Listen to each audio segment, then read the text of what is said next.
سب سے پہلے تو یہ بتائیے یہ جو نئی آٹو پالیسی ہے اس کو مجموعی طور پر آپ کیسے دیکھ رہی ہیں، اور لوگ جو امیدیں لگا کے بیٹھے ہیں کہ گاڑیاں بڑی سستی ہو جائیں گی، کیا ایسا ہو رہا ہے کچھ؟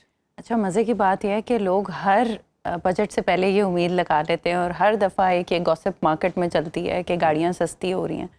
بات اس طرح سے ہے کہ ہمارے ملک کی جو اکنامک اس وقت حالت ہے اور جس طریقے سے ایک سسٹم چلانے کی کوشش کر رہے ہیں، auto policy, budget, finance bill, پھر NEV پالیسی، ان سب کو انہوں نے الائن کرنا ہے.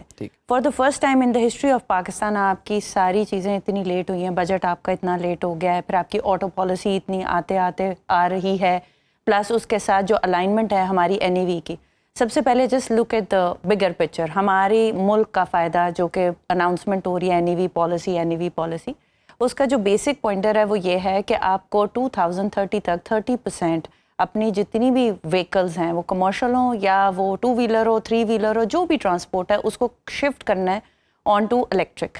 اوکے 30%. 30%. تو آپ یہ دیکھیں کہ 30% کا مطلب ہے کہ اگر مارکیٹ آپ کی 3 لاکھ کی ہے، جو کہ اچھی مارکیٹ کنسیڈر کی جاتی ہے، جس میں آپ کی سب چیزیں آتی ہیں، 3 لاکھ کی مارکیٹ ہے آپ کی، تو اس میں سے 30% آپ نکال لے کے آپ کے 90,000 تک کے ویکلز آپ کو امیجیٹلی چینج کرنے.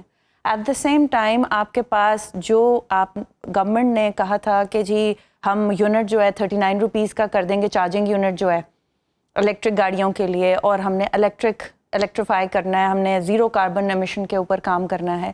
تو مجھے بتائیں ابھی تک جتنی بھی جگہیں جہاں پر چارجرز چلو کہیں اگر لگ بھی گئے تو لوگوں کو کیا انفارمیشن ہے؟ کوئی انفارمیشن نہیں ہے، اویئرنیس نہیں ہے، کوئی اویئرنیس نہیں ہے. ادر دین دیٹ یونٹ نیچے نہیں آیا ابھی تک. کوئی اگر میکسیمم لوگ گاڑیاں یوز کر رہے ہیں تو وہ 7 کلو واٹ کا چارجر اپنے گھروں میں لگا رہے ہیں، 8-6 گھنٹے گاڑیاں چارجنگ پر لگی رہتی ہیں، پھر ان کو لگتا ہے یہ انکنوینئنس ہے.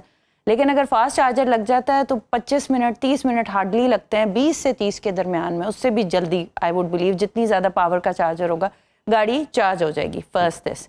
سیکنڈلی آپ نے بات کی کہ گاڑیاں سستی ہونے والی ہیں یا مہنگی ہونے والی ہیں.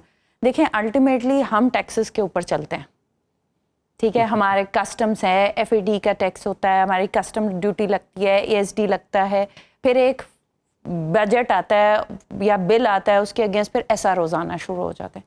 جو ابھی لیٹسٹ ہماری انفارمیشن کے مطابق SROز آئے ہیں وہ ہمارے آئے ہیں، ایک تو ہے کہ پارٹس کے اوپر جو ڈیوٹی ہے جو ہم پارٹس امپورٹ کریں گے وہ 1% رہے گی، ٹھیک ہے. دوسرا یہ ہے کہ جو انچینجڈ ہے وہ، ٹھیک ہے. اس کے بعد آپ کے پاس جو امپورٹڈ گاڑیاں، اب امپورٹڈ گاڑیوں میں ٹائم لائن ختم ہو گئی ہے کہ 5 سال پرانی گاڑی آپ امپورٹ کر سکتے ہیں، 7 سال پرانی آپ گاڑی امپورٹ کر سکتے ہیں. وہ ٹائم لائن پھر ایک لوپ ہول رہ گیا. ٹھیک ہے، آپ کوئی بھی گاڑی کر سکتے ہیں، کوئی بھی گاڑی آئے گی. اب انہوں نے CC رکھ دیا، انجن کے اندر رکھ دیا اس کو کہ 2000 CC تک کے بیچ میں اتنا ٹیکس ہوگا، جو 8.5 انہوں نے کر دیا ہے، مزید کم کر دیا ہے. کچھ کو انہوں نے اسٹیگننٹ رکھا ہے. انہوں نے گاڑی جو 3000 کی رینج سے اوپر کی گاڑی ہے، CC سے اوپر کی گاڑی ہے، اس کے اوپر ٹیکسز انہوں نے کافی بڑھا دیے ہیں. آلریڈی 50% پے کرے تھے، 40% اور بڑھا دیے ہیں. ٹھیک ہے، کیونکہ وہ لگژری گاڑی ہے. Some people who can afford it, tax بھی دے سکتے ہیں، وہ کیوں نہ دیں. اتنا فرق بھی نہیں پڑتا لینے والے کو، اتنا فرق بھی نہیں پڑتا. ویسے پڑتا ہے، ہم مرسیڈیز میں CNG لگانے والے لوگ ہیں تو پڑتا ہے. At the end of the day جو اصلی ہمارا کنزیومر ہے وہ ہے چھوٹی گاڑی کا. دیکھیں اگر ہم کنزیومر کے پوائنٹ آف ویو سے دیکھیں تو 20 سے 25 لاکھ کی تو گاڑی نہیں ہوگی، لیکن اس وقت سستی ترین اس وقت گاڑی مل رہی ہے، I would not name any thing, وہ گاڑی مل رہی ہے 32 لاکھ کی اور 660 میں، ٹھیک ہے. 32 لاکھ سے نیچے اگر وہ آئے گا تو میکسیمم اگر اس کو آپ کہیں کہ کنسیشن ہو 20 سے 25% پر آئے گا، اس سے نیچے گاڑی نہیں آئے گی. تو لوگوں کو یہ پتا ہونا چاہیے. اچھا، اب جو گاڑی بیچنے والے ہیں ان کو گاڑی بیچ دینی چاہیے، اور جو گاڑی لینے والے ہیں وہ ود ان اے منتھ گاڑی لے سکتے ہیں. ٹھیک ہے، یعنی کہ جو گاڑی ابھی بیچے گا تو وہ فائدے میں رہے گا، اور گاڑی خریدنے والا جو ہے وہ 1-1.5 مہینے بعد خریدے تو اس کو فائدہ ہوگا. لیکن جو بیچے گا، جو خریدنے والا ہے، اس کو پتا ہے کہ مجھے فائدہ ہوگا مہینے بعد، تو اس کی گاڑی بکنا اس وقت مشکل. اچھی بات یہ ہے کہ مارکیٹ میں جو مونوپلی چل رہی تھی نا وہ ختم ہو جائے گی. There are 2 sides of every situation. ہر چیز کو پازیٹیو نیگیٹو پہلو ہوتے ہیں. ایک اور پازیٹیو پہلو یہ ہے کہ جو ہمارے اپنے اسمبلرز ہیں، پاکستان میں مینوفیکچررز تو کوئی ہے نہیں، ہمارے اپنے اسمبلرز ہیں، اب ان کا مقابلہ باہر کی امپورٹڈ گاڑی کے ساتھ لگ جائے گا. ٹھیک ہے، کمپیٹیٹیو مارکیٹ بن جائے گی. ایٹ دا سیم ٹائم دیکھیں ہمارا ایک مائنڈ سیٹ ہے کہ جی امپورٹڈ گاڑی بہتر ہوتی ہے، ہمیں باہر کی چیزیں آتی ہوئی زیادہ اچھی لگتی ہیں. ٹھیک ہے, تو وہ بندہ جس نے دوسری لوکل کمپنی کی گاڑی لینی تھی, پھر وہ باہر کی گاڑی پر شفٹ ہوتا جائے گا, کیونکہ ان چیزوں کے فارچونیٹلی اور انفارچونیٹلی پارٹس بھی اویلیبل ہیں مارکیٹس میں. ایسا نہیں ہے کہ ان کے پارٹس نہیں ہیں. So yes, to some extent کام پازیٹیو ہے, to some extent it's negativity. But اس بار جو گورنمنٹ پالیسی دینے جا رہی ہے, بہت تھرو ہوم ورک کیا ہے گورنمنٹ نے. جو پہلے کے لوپ ہولس تھے ان کو انہوں نے بند کرنے کی کوشش کی ہے, but still I would say کہ یہ جو یوزڈ گاڑیوں کو بڑھایا ہے, ظاہر ہے کچھ لوگوں کے بزنسز ہوں گے, I would not want to offend اینی بڈی, وہ لوگ بھی بزنس کر رہے ہیں, ایک اکانومی میں اپنا حصہ ڈال رہے ہیں, بٹ ہماری لوکل مارکیٹ کو وہ کافی ڈسکریج کرے گا. ٹھیک ہے. اچھا, آج کل ابھی تک یہ چیز سمجھ نہیں آ رہی, پاکستان میں گاڑیاں اتنی مہنگی ہیں کیوں؟ جب باہر کی ہم پرائسز دیکھتے ہیں کسی دوسرے ملک کی یا ہمسایہ ملکوں کی, تو وہاں بڑی سستی گاڑیاں ہمیں مل رہی ہیں. تو کون سا ایسا فیکٹر انوالو ہے جو کہ ایک عام غریب بندہ, جو آپ بتا رہی ہیں کہ سب سے جو چھوٹی گاڑی ہے وہ 32 لاکھ روپے میں مل رہی ہے, اور ہے کتنی, 660 سی سی. ایسے ہی ہے. تو آپ کے خیال میں اس کی وجہ کیا ہے؟ دیکھیں, اس کی دو وجوہات ہیں. Number 1, cost of production Pakistan میں بہت ہائی ہے. جب ایک پاکستانی انڈسٹری میں کوئی بھی چیز بنتی ہے, وہ گاڑی ہو, وہ کپڑا ہو, وہ کچھ بھی ہو, بجلی اتنی ہائی ہے, اس کے جو ڈسکوز کے ریٹس ہیں وہ اتنے ہائی ہیں, پر یونٹ سے جب وہ ملٹی پلائی ہونا شروع ہوتے ہیں نا, تو کاسٹ آف پروڈکشن ہماری اتنی ہائی ہو جاتی ہے کہ ہم انٹرنیشنل مارکیٹ میں کمپیٹ ہی نہیں کر سکتے. نمبر 1. نمبر 2, آپ کے پاس جو ادھر لوگ ہیں وہ مونوپلی پر ہیں, زیادہ تر بھیڑ چال ہے. ٹھیک ہے, وہی لوگ ہیں جو بار بار کام کر رہے ہیں, گورنمنٹ بھی ان کی پروکیورمنٹ ان سے کر رہی ہے, بزنس ان کو دے رہی ہے, تو وہ اسٹرانگ ہوتے جا رہے ہیں. تو جب آپ جو آلریڈی اسٹیبلش لوگ ہیں ان کو اسٹرانگ سے اسٹرانگ کرتے جائیں گے, اور جو نئے لوگ ہیں ان کو آپ بڑھنے نہیں دیں گے, ان کی اسمبلنگ کے اوپر اتنے زیادہ. دیکھیں, ابھی ہم اسمبلنگ کرتے ہیں, ہمارا ہمسایہ ملک ہے وہ مینوفیکچرنگ کرتا ہے, مرسڈیز کا پلانٹ ہے وہاں, نسان کا پلانٹ ہے وہاں, بڑے بڑے جائنٹس کا پلانٹ ہے. ہم ادھر ابھی بھی جو ہمارے ٹاپ بھی اسمبلرز ہیں نا, لوگ ادھر کام کرتے ہیں آٹوموٹیو میں, وہ ابھی بھی اسمبلنگ پر ہے. اسی وجہ سے ہمارے جو پارٹس کا سیکشن ہے, جو کہ ہماری لوکل پارٹس لوگ بناتے ہیں, مینوفیکچررز ہیں, ان کا وہ بزنس کا کوانٹم نہیں ہے جو ہونا چاہیے. جتنے بھی آپ ملکوں میں دیکھیں, انٹرنیشنل اسٹڈی کریں گے, ہمارے ارد گرد ہمارے خطے کے لوگوں میں ان کا جو جی ڈی پی پروڈکشن ہے آٹو موبائل انڈسٹری سے, وہ 7% حصہ ہے جی ڈی پی میں ان کا, 7%. ہمارا 2% بھی رو کے ہے. وائی؟ بیکاز ہماری پالیسیز جو ہیں, ایک تو 5 سال ایک پالیسی چلتی نہیں, صحیح, کم از کم ایک پالیسی کو 5 سال رہیں. ٹھیک ہے, کوئی بات نہیں, اگر پالیسی میں فلا بھی ہے, over a period of time it's a part of diplomacy, it's a part of democracy, کہ وہ اس چیز نے بہتر ہونا ہے اور بہتری کی طرف جانا ہے. تو وی آر بیسکلی, جب ہم آٹو کی بات کرتے ہیں تو ہم ادھر ہی ایک سیکشن پر رہ جاتے ہیں, ہم ایک اور چیز کی بات کرتے وہی رہ جاتے ہیں. ایز اے ہول اگر آپ ملک کی بات کریں گے تو ایک اوور آل اکانومی کے سائیکل میں آپ کا حصہ کیا بنتا ہے اور آپ نے اس کو آگے کیسے بڑھانا ہے. ہر وقت آٹو کے اوپر ایک یہ الزام ہے کہ جی یہ ایک لگژری ہے. اب یہ لگژری نہیں ہے, it's a need, it's a need, it's a necessity. یہ ہماری ضرورت ہے. آپ دیکھیں کہ ٹیکسیز چل رہی ہیں, یا ایک بندے نے آفس جانا ہے, اس نے کوٹ پینٹ پہنا ہوا ہے, وہ اس کی کوشش ہوگی کہ وہ گاڑی کے اندر جائے, 4 پہیوں کے اوپر بیٹھ کر جائے. 1 سیکنڈلی آپ کا بینک, یہ خالی اب آٹو کی بات نہیں ہے, 3 ملین کی کیپ ہے. آپ جب سے اسٹیٹ بینک نے 3 ملین کی کیپ ڈالی ہے, ختم ہو گئی آٹو انڈسٹری.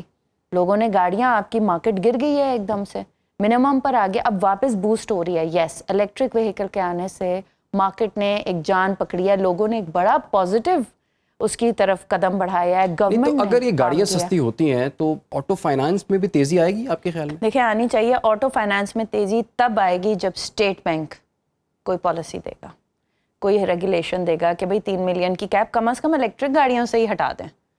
اگر میں یہ سمجھوں کہ اگر مجھے رکھا جائے, میں یہ سوچوں کہ میں نے اپنے ملک میں الیکٹرک وہیکلس کو کیسے لانا ہے, تو دیکھیں کوئی بھی کمپنی ایک دم سے پلانٹ نہیں لگاتی, لیکن یہ شرط ضرور رکھی جا سکتی ہے کہ پلانٹ کی جگہ لیں, پلانٹ کے اوپر کام شروع کریں, سی کے ڈی پر کام شروع کریں, تو ہم اتنے عرصے کے لیے آپ کو الاؤ کریں گے, جو کہ کچھ پالیسیز ہیں بھی صحیح.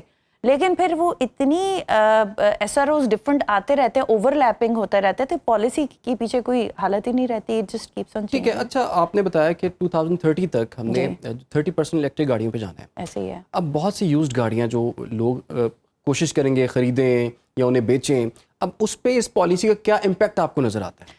دیکھیں, اس پالیسی کیونکہ وہ فیول ایفیشینٹ نہیں ہے. ایسے ہی ہے. دیکھیں, اگر وہ فیول ایفیشینٹ ہیں بھی صحیح نا, آپ کی جو بھی امپورٹ ہے 80% امپورٹ تو آپ فیول کی کرتے ہیں.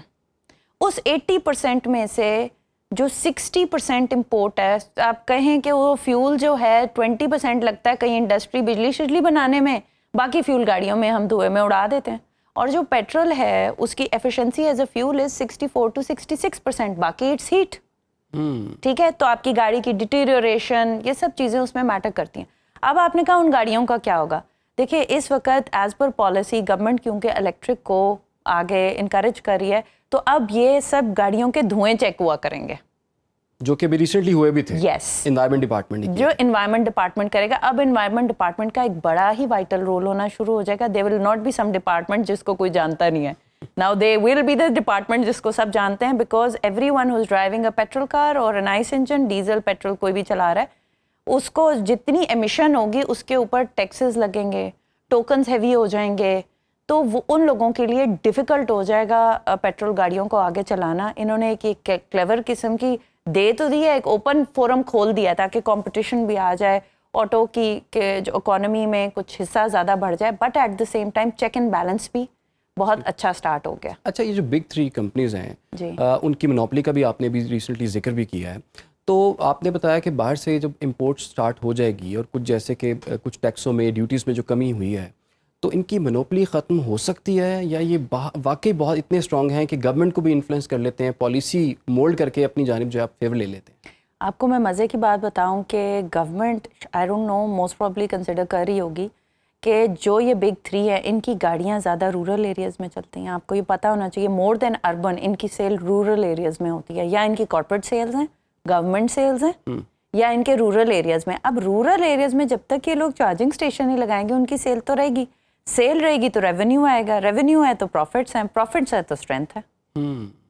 صحیح. اچھا, ابھی جب آپ بات کر رہی تھیں کہ جیسے کہ ہم بات کر رہے تھے بہت مہنگی گاڑیاں ہیں, جی, اب وہ جو گاڑی دیکھتے ہیں اس کے فیچرز بھی اتنے نہیں ہوتے جو کہ دوسرے ہمسایہ ملک میں ہو, وہی ویریئنٹ اگر وہاں پہ اویلیبل ہو. دوسرا یہ کہ ویلیو آف منی اس میں نظر نہیں آتی. تو ایک بندہ سوچ رہا ہے کہ 660 cc کی 32 لاکھ روپے کی گاڑی ہے, اور لٹرلی اس کو اٹھا کے ایسے سائڈ پہ کیا جا سکتا ہے, اس کا ویٹ بھی بڑا کم ہے, اور اس میں وہ سیفٹی کے وہ بھی میئرز بھی نہیں لیے گئے. تو آپ کے خیال میں اگر 32 لاکھ کی وہ گاڑی آپ کے خیال میں اگر دیکھا جائے تو کتنے کی ہونی چاہیے؟ دیکھیں یہ تو اب ان کی اپنی کاسٹنگ ہے, فائنانسز ہیں کہ ان کو کٹ کتنے کی پڑتی ہے, پھر اس کے بعد وہ آ کر کاسٹ آف پروڈکشن اس کے اوپر کیا لگاتے ہیں, پھر وہ ڈیلرشپس کے تھرو جاتی ہے, ڈیلر کمیشنز ہوتے ہیں, تو کافی بڑا ایک سرکل ہوتا ہے. تو آف کورس ان کی سیلنگ ہے تو ہے, بٹ یس پروفٹ مارجنز ہیں, اور یہ لوگ اتنے عرصے سے تینوں مارکیٹ میں کام کر رہے ہیں کہ ان کے ROI ریٹرن آن انویسٹمنٹ تو کب کی ہو گئی. ناؤ جو امپورٹنٹ چیز ہے آپ یہ دیکھیں کہ وہ ہم چاہ رہے ہیں کہ باقی لوگ بھی جو گورنمنٹ چاہ رہی ہے کمپٹیشن میں آئے, کیوں ان لوگوں نے بھی جو بگ 3 ہیں بہت لوگوں کو امپلائمنٹ دی ہوئی ہے, پاکستانی وہاں کام کرتے ہیں, بہت لوگوں کو کے گھر کے چولہے جلتے ہیں, تو آپ ایک دم سے ان امپلائمنٹ بھی نہیں کر سکتے.